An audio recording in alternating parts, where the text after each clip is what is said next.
Welcome back to What Arty Noobs with General Disturbance. This is the Matilda. It's the Tier 4 British medium tank.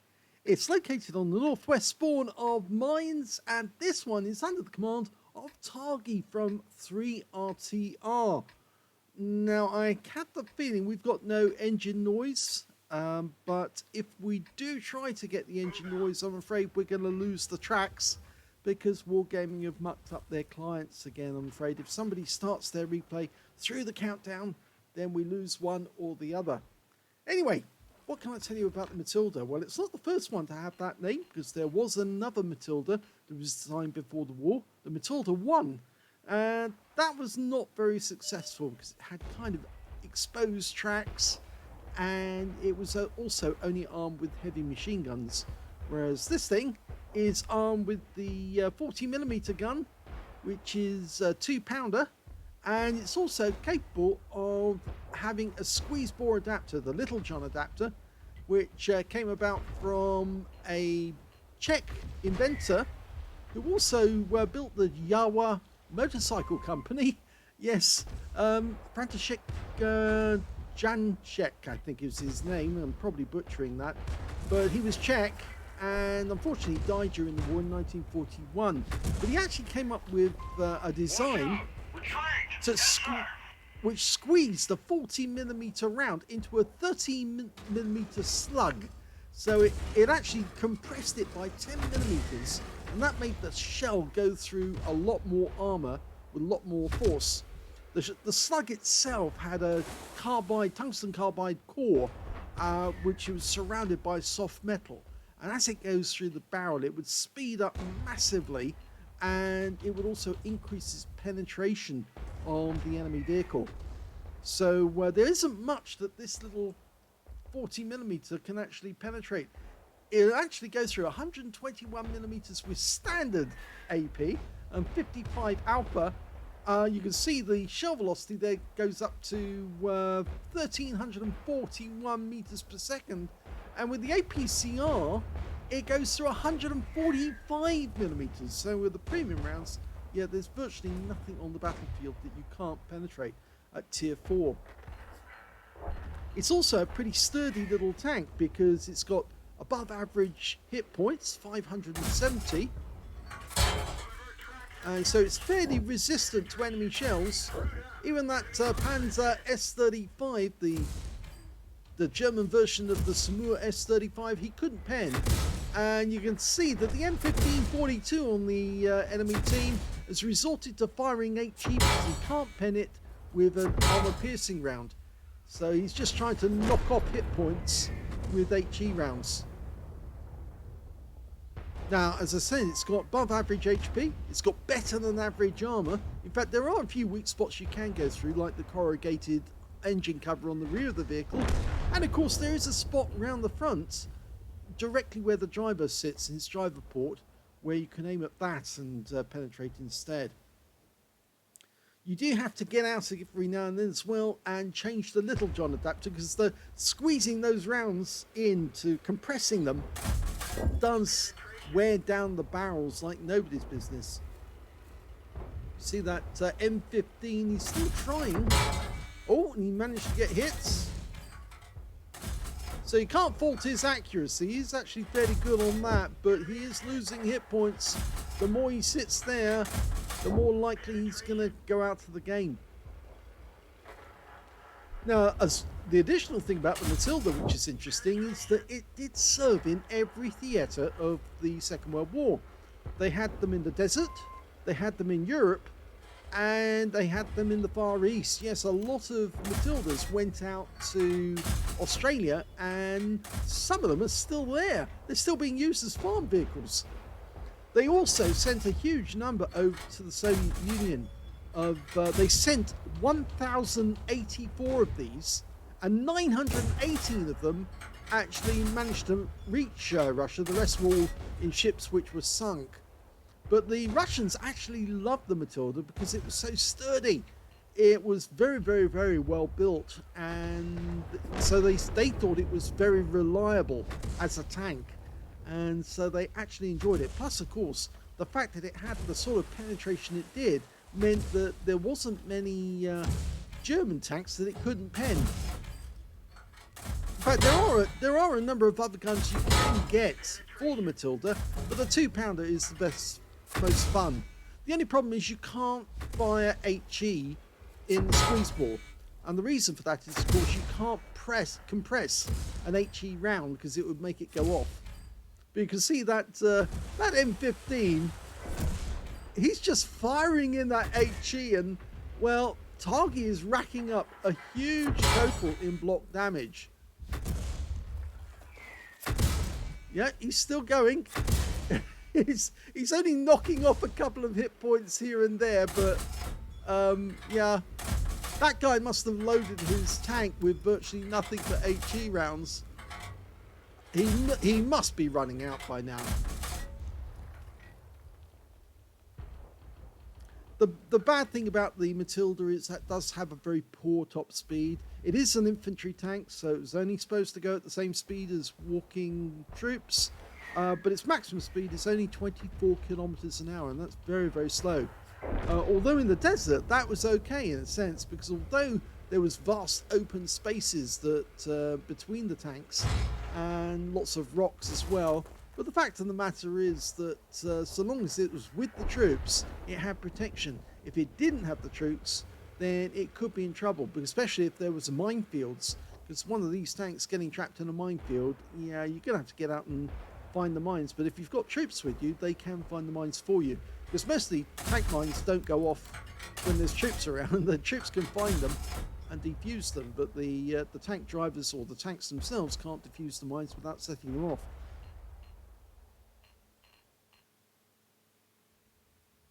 Okay, it was some of the Matildas that actually saw action at Moscow during 1941 when the Germans invaded. So these were the tanks that were actually stopping the Germans at the gates of Moscow. These and the Valentines that we sent over. Most of the Matildas that were sent over to Russia were lost by 1942. But some lasted as late as 1944, so the Russians were still using them late into the war, even though they had better tanks themselves by then. Okay, well, the Panzer S-35's relocating, but he's now taken a huge amount of damage, and he is basically a two-shot. The M15 still thinks he can get us. He barely knocked off any hit points at all, and that's testament to the fact that this thing does have very good hit points. And there you go. Back to the garage. Now the game seems to be going out rather well, because there's 4 left on either side, and Targy's still got most of his hit points as well. He's been hit by a huge number of rounds. I think we're going to see a massive number of rounds at the end of the game. And he's still being hit by enemy rounds that just can't penetrate him. They're trying, but they're just failing. In fact, the Arty is probably the only player in the game who actually stands a chance of doing any reasonable damage. But he's a T-18 HMC firing a 75mm round. And he's off near the enemy cap. Well, we're just going to rumble over here and take care of that Panzer S-35, the German version of the Smur. Once he's out the game, we can then move towards the enemy cap. I don't think he'll be able to run away. Even if he does try, he'll get caught. This shell does move rather quickly. He's going to try and run around the rock. Even the enemy Valentine's trying to get him. You see, he's doing the right thing here, is to actually get to a position where you can shoot him. Unfortunately, our Panzer S35 is up the other end of the map at the moment, and he's not really doing much. While Sexton is actually firing in this direction, and now the enemy can't see us, or rather, no, he can see us. The Valentine can see us up there. Okay, that Valentine's a problem. The S35 finally managed to get around him, but the Sexton gets the kill, and that means now we can go over here and deal with the Valentine, and then the LTP. Okay, the Valentine up there on the heights. It's going to be difficult to hit him. But he actually did hit the armor, but he didn't pen. He's now trying to get that LTP. Unfortunately, he's hitting at such long range that he's having to let it dial in. The aim time is absolutely diabolical on this tank. That's one of the bad things about it. Really, really bad aim time. In fact, given the number of rounds he's got left, it would be probably better that he only used AP, and he's selected that, and leave the APCR, because otherwise that's going to cost you. And he can trundle towards the enemy cap, because I think our Panzer S35 is still involved in the game. It's just he's not coming out to fight the enemy. He's waiting for us to do something. So I think if we go towards the enemy cap, we'll kill the T-18. The enemy LTP can still see us, but he's, as you can see, he's bouncing rounds off the front of the vehicle. And it looks like the enemy T-18 has now actually gone to the center of the hill. Or is he? No, he's not. He's actually still over the cap, but the shells were coming in from a different angle. And we've lost our gunner as well. So we're going to have to use the first aid kit. Otherwise, we're not going to be able to shoot accurately. And the Valentine has actually gone all the way up to the other end of the map. And he's gone around the Panzer S35. And I'm not sure if he's what our Panzer S35 is doing. But he has killed him. He's killed the Valentine. So we don't have to bother with him. The LTP can't really hurt us. It's only the T-18 that can do any damage. So now Targy can go around and kill that T-18. And then he can deal with the LTP later. I don't understand why he's driving in reverse there. He's making a big meal of this. He hasn't got much time left either. Come on, Targy.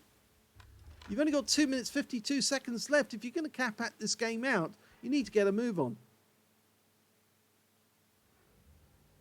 Come on. Well, the Panzer S35 is now coming down to help. I think he realizes that Targy's kind of leaving it a little late.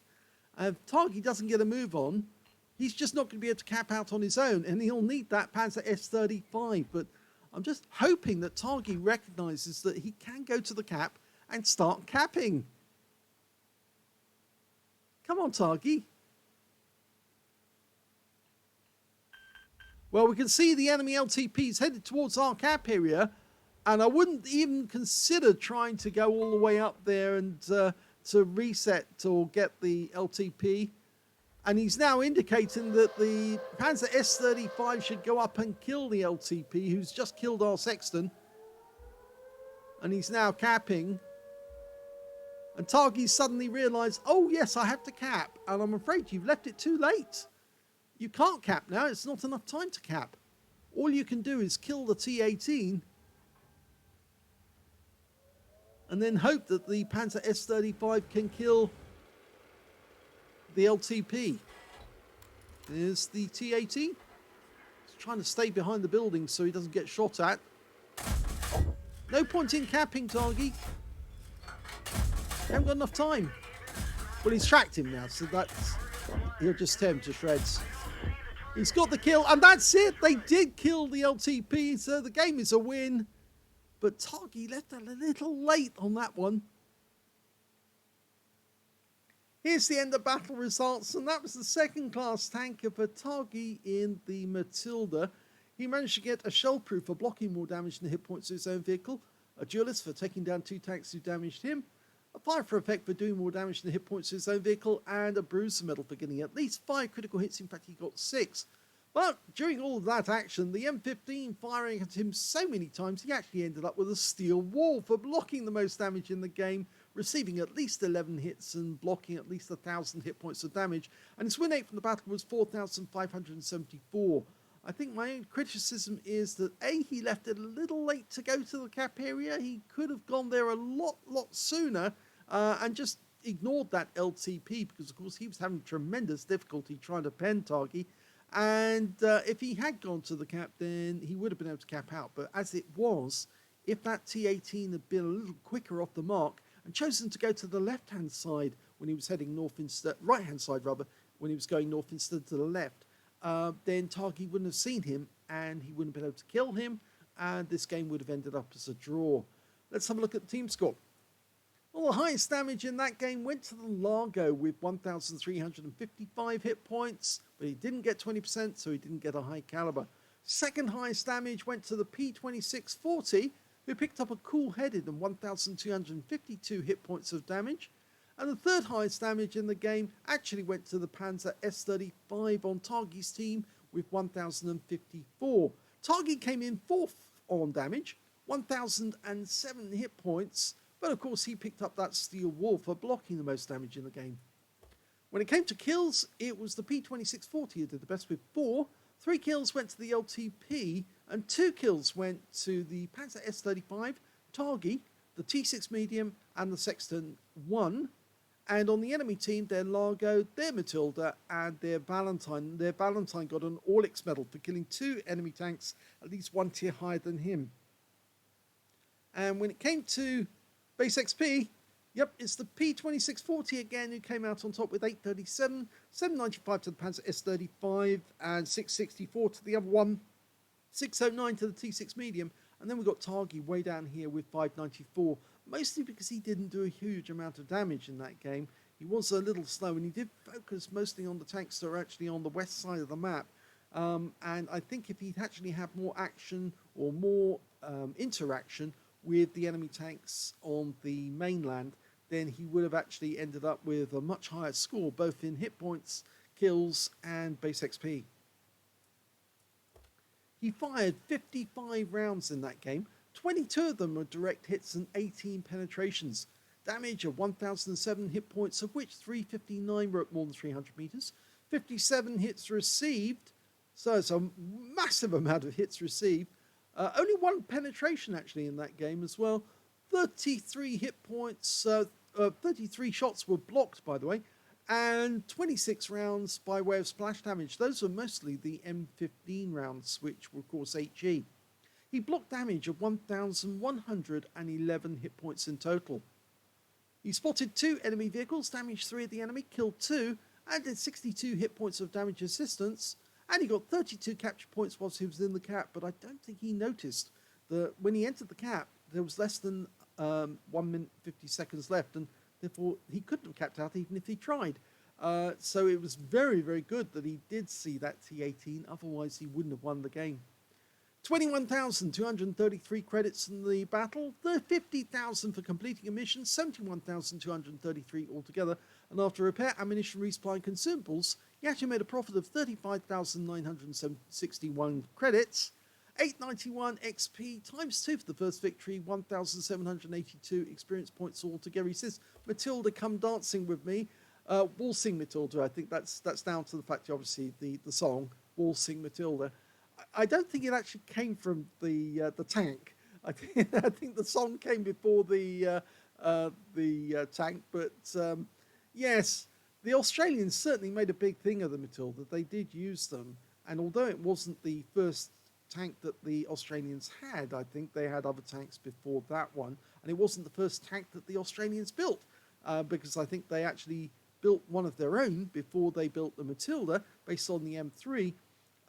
The Matilda was very useful for the Australians, not only to practice and get it right, but also to defend the homeland against the Japanese, just in case they did invade, because the Japanese really didn't have any tanks of any value at all. And if they come up against Australian Matildas, they would have been slaughtering the Japanese, because there's no way that the Japanese would have survived against such a tough little tank like this. Plus, of course, the Australians could build more of them if they needed to, and I think that's why the Australians like the Matilda, because it's a durable tank and it's still, to this day, lasting. Mainly, I suppose, because a lot of Matilda tanks are actually held in areas where it's fairly dry, so the metal doesn't rust. And of course, because it's easy to maintain, the farmers can keep it going, and they've got loads of spares. So this tank is going on and on forever. There's a lovely one, or lovely version of it, called the Princess Royal at the Tank Museum at Bovingdon. If you want to have a look at it, that's a really good tank to have a good inspection over, because they've completely reworked it, they've serviced it, and in fact there's a whole set of workshop videos on how they actually took it apart and then put it back together again in a working condition. Let's have a quick look at the armour. Well, here's the armour profile for the Matilda, and you can see straight away there's an awful lot of red, and that means that's very thick armour, because it's in the range of between 70 to 78 millimeters on those red parts. So you can see the front of the vehicle, 75 millimeters, coming out at 88. The upper plate, which varies, you can see it's goes up as high as 75 millimeters. The weak spot, of course, is that driver's port there, where basically it's 0 millimeters on the port, but about 47. So if you can penetrate through 47 millimeters, you might get through. But it's the only weak spot really on the front of the vehicle. Even the cupola on this thing is very, very tough, because it's 75 millimeters thick. So it's very difficult to penetrate a Matilda from the front. Even from the side, you can see 55 millimeters coming out at, the 55 was coming out at 63. You've got around about 40 millimeters here coming out at 75. And it's only when you get round the rear, as I said, that engine cover is where it gets weak, because it's only 20 millimeters thick there. So you can easily penetrate the rear of a Matilda if you can see the engine cover. So you never present your rear to the enemy, because if you do, you're going to get holed, and so that's not the most desirable thing to happen. 55 millimeters right at the back of the tank, even that's quite strong, and it's angled. So yeah, the weak spot is either that driver's port or the engine cover, but other than that, there's not much that's weak on a Matilda. And if I show you the live model, so you can see generally where can you pen it. If you're using the Matilda's gun, the 2-pounder, then it will be very difficult to pen. But if I choose the 3-inch gun, which is the HE gun, you can see it's virtually impregnable. It's a fortress. The armor's so thick that there's no way an HE round would ever be able to get through that. So that's how strong this thing is. It can easily be penned by one of its own. So if you're in a battle and you come up against another Matilda, you're in trouble if they've got the Little John adapter. But if they've got the HE gun, you're a little safer. Let's have a quick look at the modules. Okay, well, you can see from the modules, driver's sitting up front in the center all on his own, whereas up in the turret, we can see we've got a driver, we've got the gunner, the commander sitting behind him with that cupola, and the loader is on the left-hand side of the tank as we're looking at it. And as I mentioned during the video, basically his job is just to pick up the shells. I'm not sure if I did mention it in the video, did I? But it's his job to literally pick up these very small 40mm rounds, the 2-pounder rounds, and just keep shoveling them into the breech. And the moment you shovel the shell in to the breech, it closes the breech, then the gunner can fire straight away, and that kicks the shell out and opens the breech again, and the loader can repeat the process. So it's a very quick fire action. And that's one of the great things about this tank, is that it's 2-second reload. It's almost, like constantly pinpricking the enemy to death. Makes it very, very dangerous. There is an ammo rack down below in the center of the tank, which you can get at if you can put the shells in through the right position. At the rear of the tank, they've got the transmission here, the engine sandwiched between 2 fuel tanks, but it's very difficult to get the shells through the side of the vehicle. I think you only saw one shell from that Panzer S-35 who actually did manage to pen through the side of the vehicle, and I think he aimed it directly for the engine deck to try and make sure that it went through. So it does have a vulnerable engine deck. You do have a weak spot right at the front where you can shoot the driver, but other than that, this thing is incredibly strong, and you can even take on tier 5 tanks with this thing and better them. In fact, you can easily take on and kill KV-1s because they just can't withstand those 2-pounder shells.